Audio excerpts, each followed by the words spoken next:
We still don't get paid what I believe we're worth. I had secretly been wanting to try health coaching. Women have been dropping out. Your body is the next frontier of liberation. You have to monetize. We buy into this idea that anyone can do this. Your body becomes proof. Whether or not we're trying to sell a service or a product, all women are brands. Now I'm a health coach. My name is Kyla Tova, and this is Your Body, Your Brand. Episode 10. The Future is Neoliberal Female.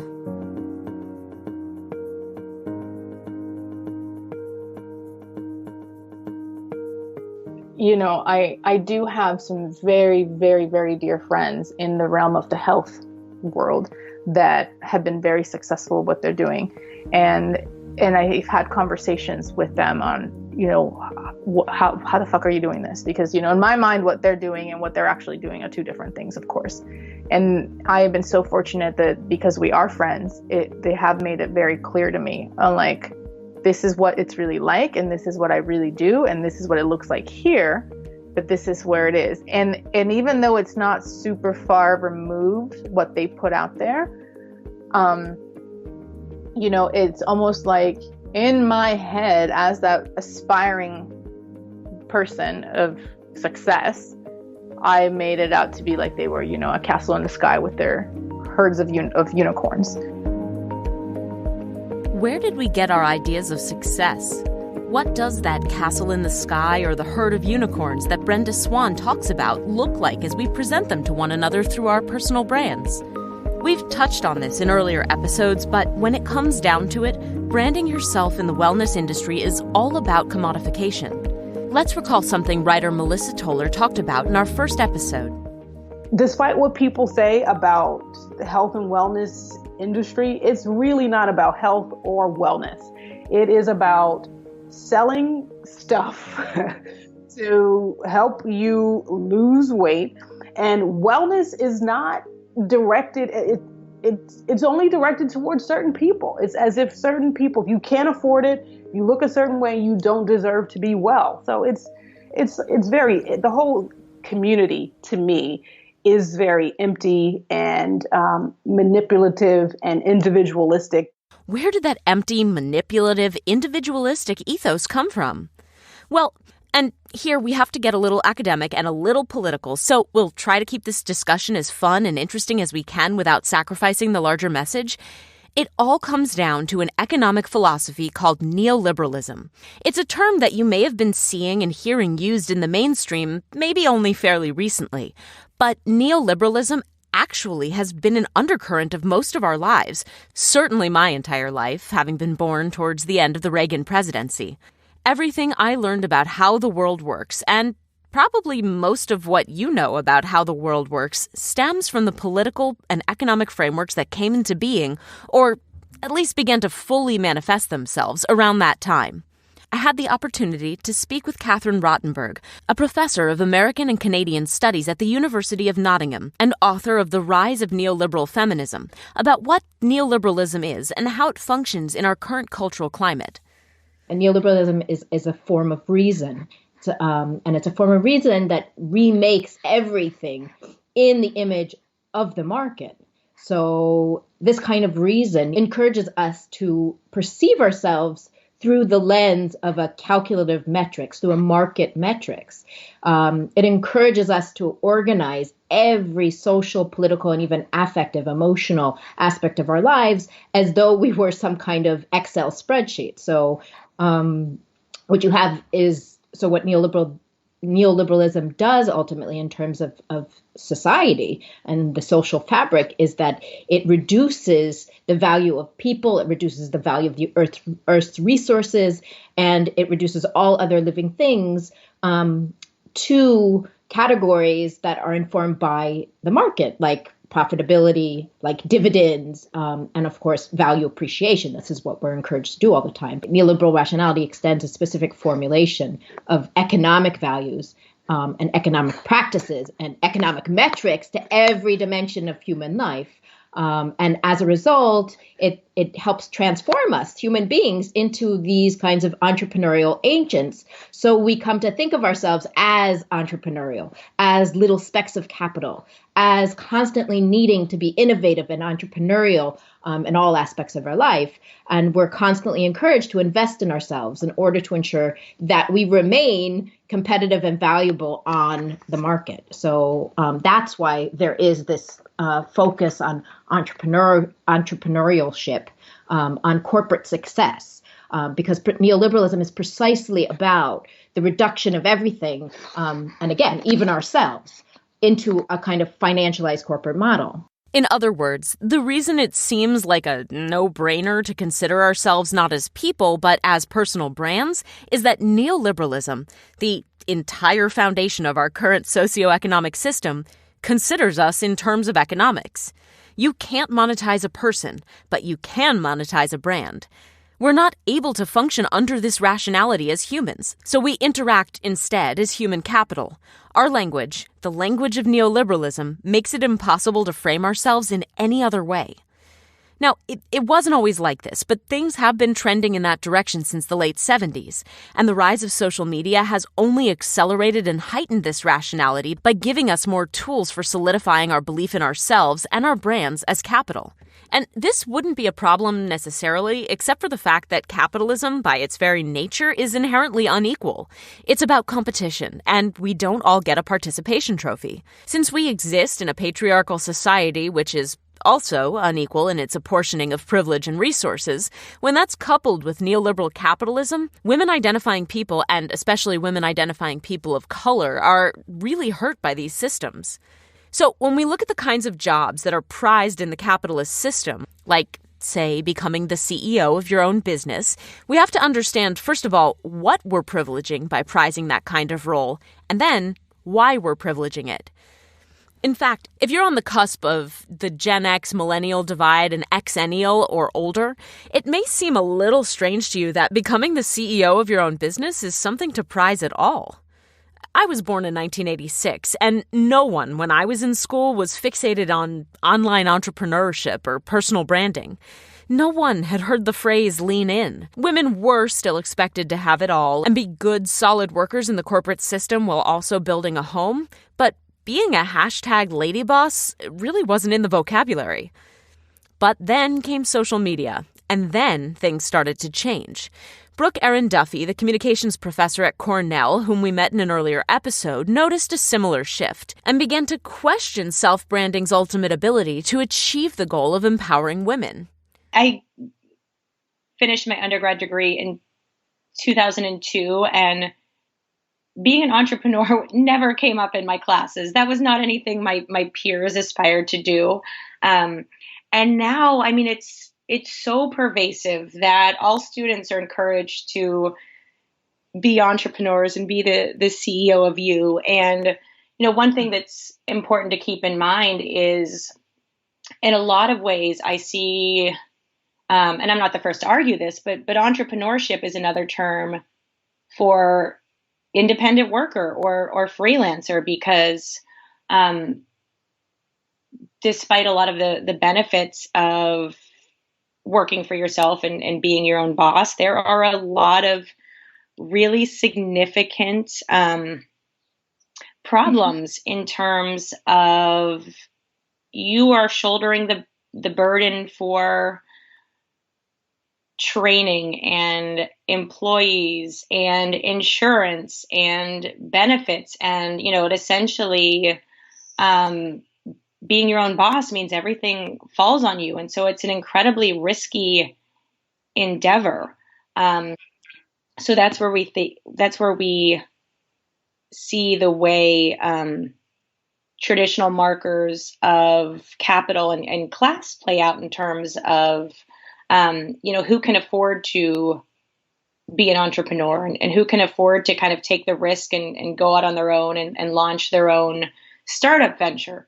But gender also plays such a significant role in that if we think of the prototypical entrepreneur, especially in American culture, it's a male business person, often a a white educated male. And so a lot of the traits that are associated with entrepreneurship, including independence and risk and even the term bossiness, these are traditionally male masculine traits. And so, how does female entrepreneurship get translated into these contexts? And it's, as you said earlier, this kind of, hashtag boss babe or mompreneur.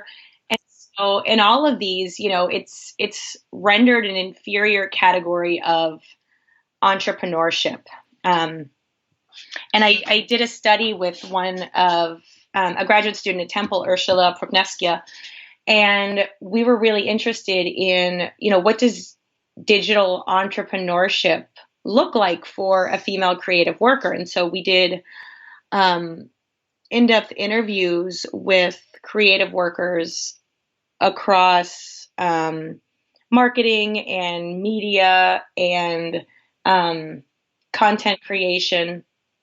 And we were really struck by the challenges that they had to negotiate by being female independent workers working in these highly masculine spaces where, for instance, they had to think about, well, is it okay if I share images of my children on my professional Facebook site? Or, how can I, we called it kind of the soft sell promotion. So they couldn't do this sort of in your face hard sell because they feared that would alienate their consumers and their clients. And so what we found is that entrepreneurship was sort of filtered through this normative femininity prism where these women faced the additional demands where they had to negotiate, what it takes to be an entrepreneur with these very traditional expectations of what it's like to be a woman working in the contemporary moment. Yeah. I was thinking this morning, Gary Vaynerchuk? Yes. Yes. So his whole model of jab, jab, jab, right hook. It's the vision of the male entrepreneur online tends to be pretty, not violent, but physically assertive. The language of entrepreneurship, there's a whole category of people I call marketers marketing to marketers, because that's the only way that you make money online is teaching other marketers how to make money. It's not real, you can make money selling health stuff if you get in early to whatever the trend is, but after that, the only way to make money is to sell to other marketers. But I was so interested. I was thinking about his whole jab, jab, jab, right hook philosophy and the idea that you give free stuff, and then take them by surprise and sell to them, essentially. And I feel like for women, and again, this is, it's incredibly, a general statement, obviously, there is this sense that, we keep jabbing, but we're never really expected to give that right hook. It's just give your stuff away for free.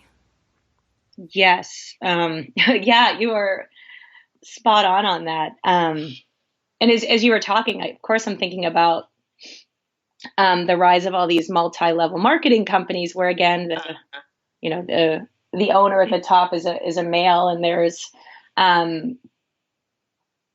so many women populating social media feeds with these various products that are kind of positioned as sort of like a marginal entrepreneurship where, you deploy traditionally feminine soft skills to promote among your friends. And, you engage in, what we think of as emotional labor in these contexts. So in all these cases, it's rendered as an inferior category that gets compensated a lot less.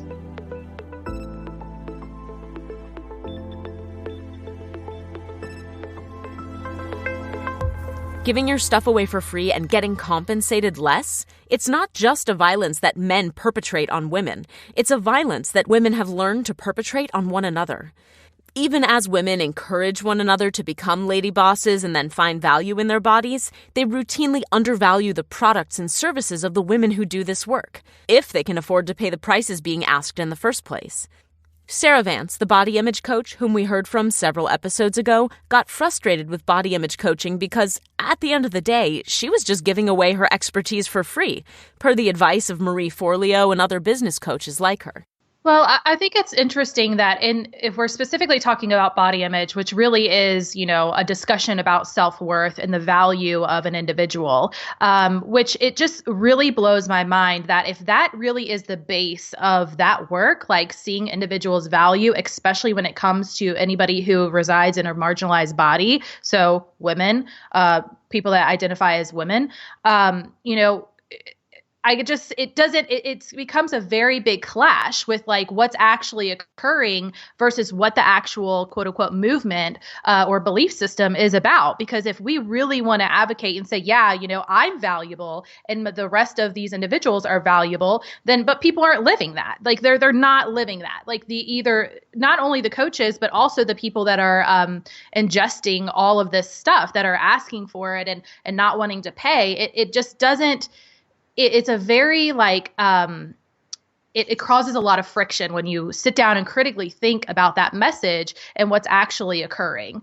Is that like, if that's what we want to say, if we want to know our own value and we truly want to create a shift where it's like everybody has value, blah, blah, blah, then like we need to live up to that. Like we need to walk that talk. We can't just talk it and then be like, I'm not going to pay anybody. You know what I mean? Yet for Brenda Swan, from whom we heard at the beginning of the episode and whose story we've been following for several episodes now, the moral she takes away from her experience is not that she was at a disadvantage from the start, that the business model she was encouraged to follow and the lifestyle she'd sought to build was exploitative, but that she had simply not done a better job of conforming to neoliberal ideals. She had not framed her business, which is to say her body, her brand, in terms of measurable economic goals.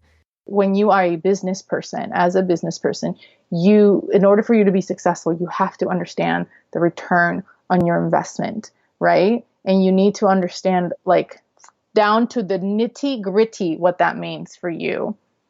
And I wish I would have taken that ideology to what I was actually doing, because all I was doing was investing without knowing what my return was, without understanding it. And on top of that, without acknowledging what I was actually getting. A shitty marriage, a bad relationship with my mom, fleecing my other business of all its money, no actual business plan of business or, whatever. No actual, nothing, like nothing, not realizing that like, oh, when I'm putting all this free content out there, no one wants to pay for it when I want to sell it, and because I have nothing else to give because I've already given it all away.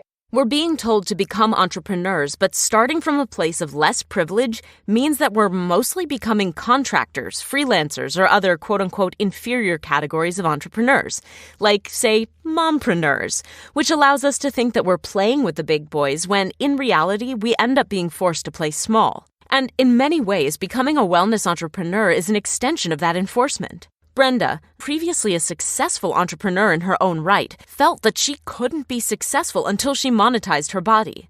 In the end, doing so nearly ruined her. You'd think, hearing so many women beat the quote-unquote feminist drum in the selling of their own personal brands today, that things wouldn't transpire this way. Shouldn't feminism, by its very nature, solve the problem? Well, as many of the original feminist theorists described this worldview, feminism should stand in opposition to this system of inequality. Many feminists also leaned Marxist in their worldviews, searching for a more egalitarian and equitable economic and political system on which to base their critique of culture. But today, there's a new kind of feminism that is developed in response to the creep of neoliberal economic policy into our everyday lives. It has many names and manifests itself in different ways, but essentially, it's a bastardized form of feminism that eschews the basis of its economic and political philosophy to become something mainstream, relatable, and valuable in today's economic terms.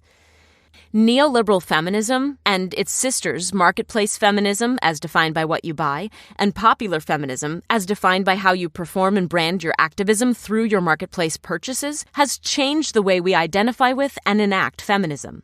When I was growing up, it was still unpopular to call yourself a feminist. But today, that's not the case. Since 2012, it's actually been very popular to call yourself a feminist. In fact, if you don't publicly identify as a feminist these days, you'll get blacklisted from Hollywood and shamed off of Twitter. And while that might seem like a win, the trouble is that the definition of feminism has warped in how we use and understand it today. Andy Zeisler, the co-founder of Bitch Magazine and author of We Were Feminists Once, watched that change happen throughout her career as a maker of feminist media. I've been working, in feminism and with feminism and creating feminist media for more than 20 years. And in that 20 years, I have learned so much, and I feel like I have grown so much as a feminist, as a thinker, as someone who, grew up fairly privileged and didn't necessarily spend a lot of time thinking about the intersections that we acknowledge now most of the time. And so it's been really interesting to me to see a word and a sort of social movement, a political movement, a set of values that has been consistently maligned throughout my lifespan, suddenly be something that people really want to embrace, but not necessarily because of its political or social import, more because it has this kind of new coolness that is very much associated with what you can buy.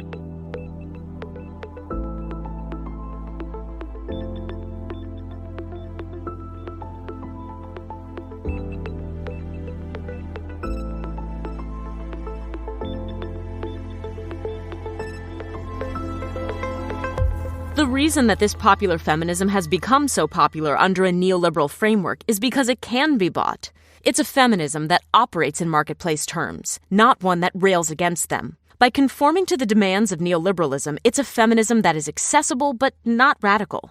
It asks only that you change your purchasing habits or re-examine how you evaluate yourself in terms of current market rates. But it does not ask you to truly try to change the system in a meaningful way. Sarah Benet-Weiser, head of the Department of Communications and professor at the London School of Economics, has studied this very same trend. Neoliberal capitalism is sort of the broad context that enables popular feminism to flourish in a particular kind of way. So the neoliberalism is sort of notoriously hard to define, and people have different understandings of it and different uses of it. But for me, in terms of thinking about feminism, there are a couple of characteristics of neoliberalism that are important. I think one is that it has a voracious appetite. It's always looking for new markets, right? So, markets for the self-brand, markets for intimate relations, monetizing intimate relations and so on. It is also about the individual. So, neoliberal capitalism addresses people as consumers most of the time, right? And so it already has a limitation built into collective social action because it's about addressing people as individuals. But the other thing about neoliberalism, which again, Catherine's book is really enlightening about, is that it also welcomes a particular version of feminism. So it's not anti-feminist, right? But it welcomes a version of feminism that is about women becoming better economic subjects rather than better feminist subjects. So it's not anti-feminism. It's a particular version of feminism that is important. This bears repeating. Neoliberal feminism is about women becoming better economic subjects. So think about what people are talking about in popular feminism today. Expanding the leadership pipeline for corporate management, getting women into STEM, empowerment, influence, and self-betterment, all positioned as ways to get into higher-paying jobs or even to monetize the domestic or care work you're already doing but not getting paid for. Here's Catherine Rottenberg again.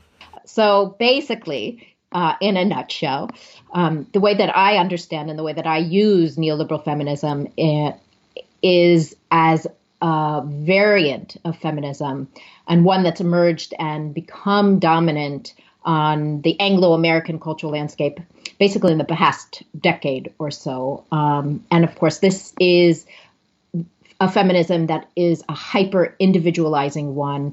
It encourages individual women to organize their life in order to achieve a happy work-family balance, and that's key to this discourse, this neoliberal feminist discourse, the idea of work-family balance. And it also encourages women to perceive themselves as specks of human capital, of encouraging them constantly to invest in themselves and to be empowered and to be confident. And if they're not, then it's, of course, they only have themselves to blame. So my claim in my work, what I claim is that this neoliberal feminism helps to create a new kind of feminist subject and subjectivity, a subject who is incessantly encouraged to take on full responsibility for her own well-being and self-care.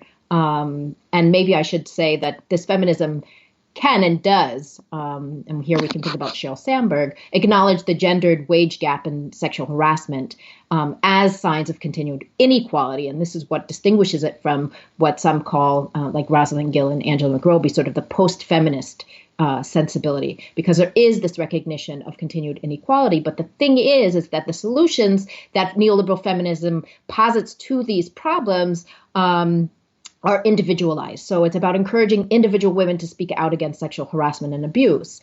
And what that then does is it elides the structural undergirding of these phenomenon. So what this feminism ignores, of course, is structural sexism, is systemic misogyny.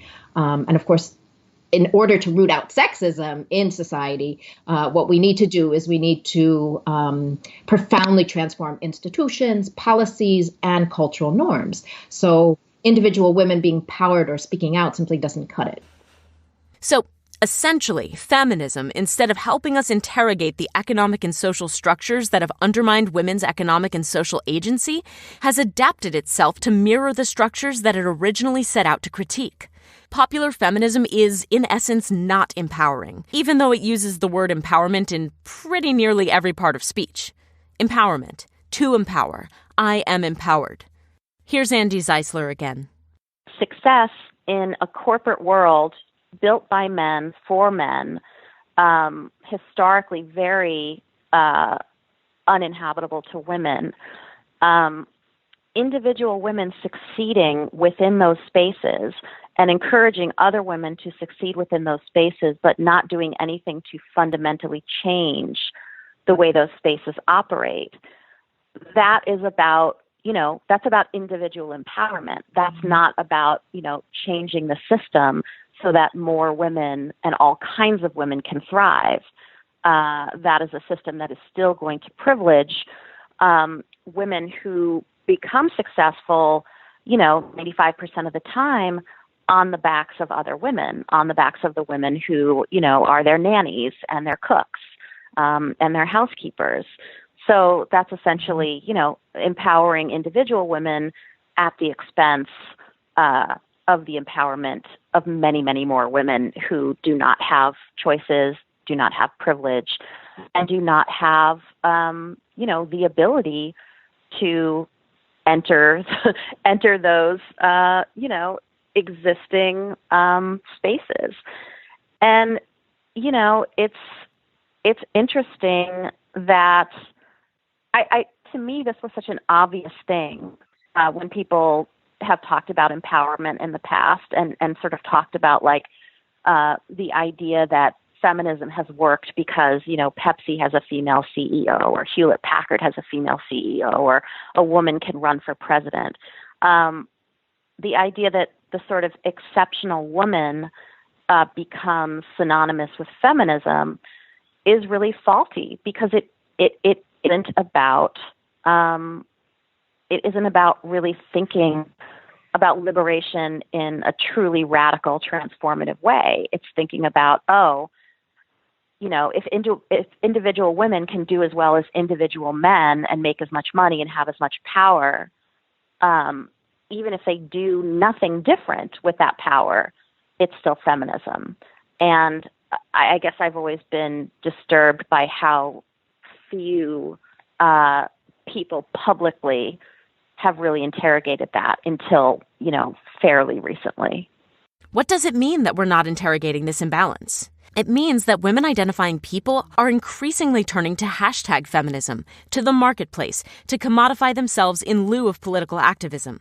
They're advocating for more women managers and leaders and CEOs. They're hoping to build the tech pipeline so that more individual women can get rich in an already lopsided system.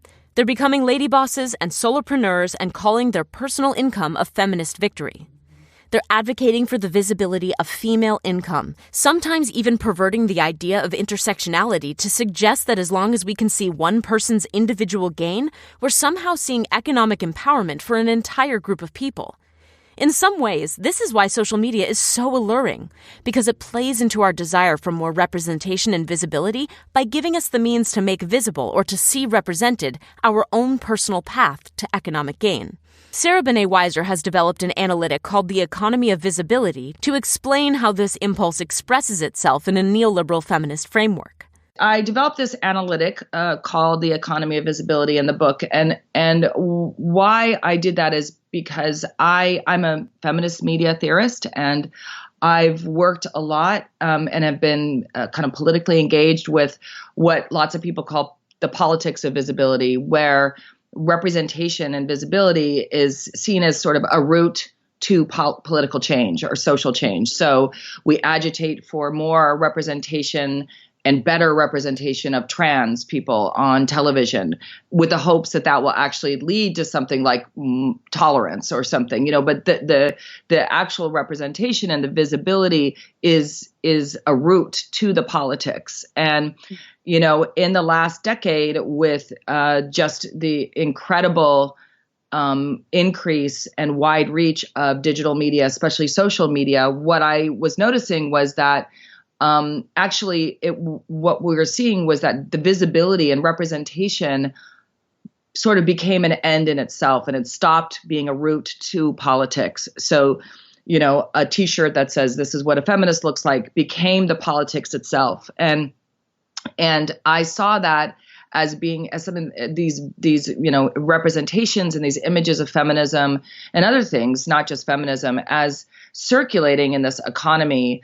So fast that we can barely contemplate or digest any of these messages. And so it's related to the platform and platforms on which these images circulate. It's related to what people have called platform capitalism, where things like the attention economy is what we're interested in, how many likes, how many followers, that the kind of obsession with metrics, rather than thinking about what these images and what these messages might actually mean and how to engage with them. One of the things that is characteristic of, I think, the contemporary capitalist climate is about self-entrepreneurship and about recognizing your value as a human being in terms of your economic success.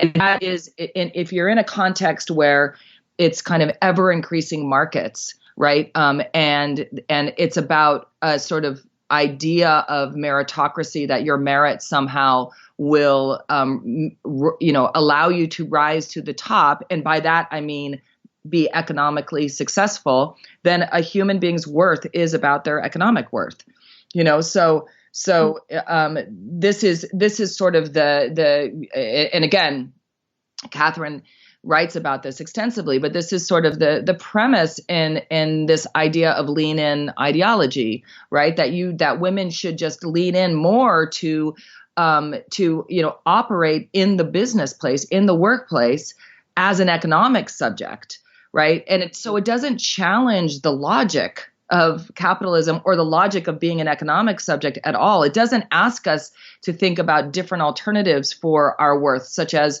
care networks or that kind of thing. Instead, it sort of reifies this idea that if we are economically successful, then we have worth as human beings.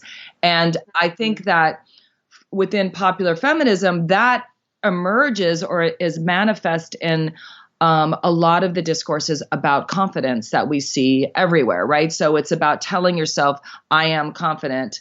I am beautiful. I am confident. I can do this. You got this. And there's nothing wrong with like aspirations like that. But the problem is that by saying just like Sarah, I am confident, it doesn't challenge or ask me to think about even the social and cultural and political conditions that make me feel less confident in the first place, right? Because it is just about, it has this kind of logic, this economic logic that is about being confident in the workplace. And so I think that, again, there's nothing wrong with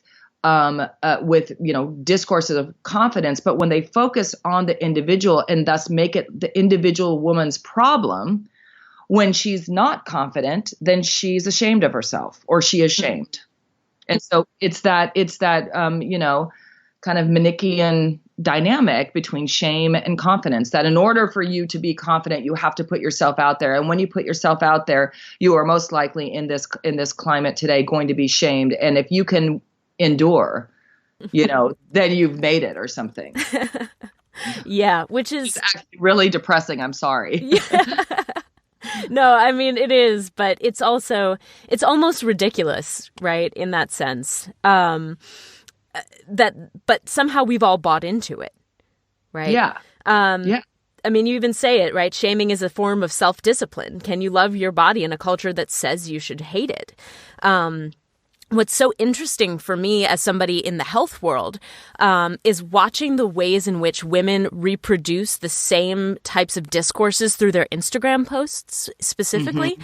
So you'll look at, and this was a phenomenon that started a couple of years ago now, but it seems like every woman who wants to position herself as a health influencer, especially if that woman is thin, is white passing or light skinned, or, has some kind of cultural capital to begin with. She'll post a picture, a side-by-side picture of herself with her abs and then a side-by-side with her hunched over so that there's a fat roll, right? Mm-hmm. There's this idea, or like posting your before and after photo. It's like, exactly as you say, only when one asks to be shamed can they then become a digital identity, right? We build our brands on the idea of enduring this shame. Yeah, and on this idea of transformation, right? Mm-hmm. Which is also about self-discipline. And you can see like the discourse and the logic of transformation everywhere, like in makeover shows and and beauty tutorials online. I mean, like in the Instagram post, exactly like you're saying, it's that we need to be confident enough to transform ourselves, mm-hmm. In order to not be shamed for who we are. It's a very tricky dynamic that I think that gendered beings feel to some degree, most everyone, Mm-hmm. Yeah. It's funny. I don't know if we had talked about this before, but my very favorite Nike ad campaign, there's a woman on the back of a spin bike and she's in the second row. And the whole thing is that, she is thin, pretty, but somehow she's not thin and pretty enough, Yeah. And she's sitting on the back of a spin bike and she says that she's feeling a little bit less confident, and then all of a sudden these two women with perfect butts sit in front of her. There's a strategy to where you sit in spin class. The middle's always safe. Unless the middle is right behind a bunch of models/actresses. Where you'll spend the whole class staring at their model/actress butts. Which is weirdly motivating. And essentially the idea, on the surface is that you need to be motivated to be better, right? You mm-hmm. need to be constantly working towards transformation, specifically through fitness or health or some kind of visible transformation, right? But I also saw a parallel there in the way that Nike positioned themselves as kind of teaching you how to be a good consumer as well. So asking for that visual cue of what to look like to show that you've transformed, right? I hate having to see these women with perfect supermodel bodies, but at the same time, it's oddly motivating. Like, I need Nike to be positioning these women in front of me so I can become them too, right? Yeah. Yeah. That sounds sort of like a horrible ad. It reminds me too of this movie I Feel Pretty with Amy Schumer, right? Which has this idea that that she hits her head and so becomes befuddled and so thinks she's hot when she's clearly not, right? And at the end of it, when she hits her head again and she realizes that, her body is she should love her body no matter what. The movie ends on her back and soul cycle. And so I don't understand that logic that, but that I sometimes feel like that movie is like part of my book without the critique, there's like this idea that we should always be transforming, and consumerism absolutely relies on that, right? I mean, we always have to transform, and we need to feel badly about ourselves, because otherwise, why the hell would we spend all this money on these products? Because, we need to feel badly. So this is this sort of the way in which consumption is about a kind of therapy where buying products and other shit allows us to feel better, about ourselves is sort of the way it works. And so, I see that same logic in popular feminism. Yeah. You actually say that in the book. There's the idea that the business of the self must be approached with an entrepreneurial spirit, and that self-help is itself a form of art and retail is a form of therapy, right? Like we are coming to this place where, as you say, we've increasingly normalized life coaches and love coaches and all these transformational people because we feel like we constantly have to be working. It is the business of the self, right? And in a lot of ways, people are now getting rewarded with some kind of capital, whether it's financial or social, because of investing in the self in this way. Yeah. And I think, and there's, people have written really wonderful stuff about this. Arlie Hochschild wrote a book called The Outsourced Self about the ways in which we, again, monetize our intimate relations and our intimate practices, from anything from love coaches and dating coaches to wedding planners and birthday planners and all the rest of it. We're kind of outsourcing all these relational activities. But I also think that it's really important to make the point that while I think that this sort of therapeutic, what, Jackson Lears calls a therapeutic ethos, why that affects, not just women, it is almost always about women's bodies. That is the source and the site of transformation. And so, it's not about transforming necessarily her mind or something like that. It's about, it kind of revolves around her body, and which is why sort of one of the sort of misogynistic responses to this emergence and more general embrace of popular feminism is often about the body, rape threats, fat shaming, body shaming, revenge porn. It's about this kind of controlling women in this way that is reducing them yet again to their bodies. And it's just so interesting that instead of rebelling against that in some ways, many women, especially who follow that popular feminist ethos, choose to go the route of self-discipline, of controlling their bodies as well. Yeah. I mean, it's. I think that's not an unusual response if the way in which we are going to be valued is based on that. People want to be valued. For me, feminism, the definition of feminism is about the value of women, right? It's not about equality. It's not based on some rights, liberal ideology of rights. It's about valuing women in a particular kind of way. And so if we're valued in this, in a way that is about our bodies, then it makes total sense, that people, women would engage in this self-discipline that seems against their best interests. I want you to bookmark this sentiment because we're going to pick back up here next time when we discuss self-discipline and self-interest in the name of self-brand. The Your Body, Your Brand podcast was written, recorded, edited, and produced by me, Kyla Tova. Dramaturgical feedback was provided by Kendall Lynch. Music for the intro was written and produced by Mackenzie Quattlebaum. Concept photography for the website, social media, and podcast cover art was taken by Riza Scott of RF Scott Imagery. To support this independent, ad-free podcast and help us develop a season 2, please consider becoming a patron. Patrons who pledge $3 a month or more will get exclusive audio, including cut audio and longer, previously unreleased interviews. This week's Patreon episode is Sarah Kahn. Just visit patreon.com/bodybrandpod to become a patron today. And keep in mind that while there are only a few more episodes left in this season, there are still hours and hours of audio that will be released on Patreon even after this season ends. For show notes and links to the guests who appeared on today's episode, please visit bodybrandpod.com/neoliberal. And if you like the podcast, why not leave us a review? Here's one from Tiffany Louise R. So happy this podcast exists. The topics that Kyla covers on this podcast are things that have been swirling around in my head for the last couple of years. Thank you for bringing this conversation to life.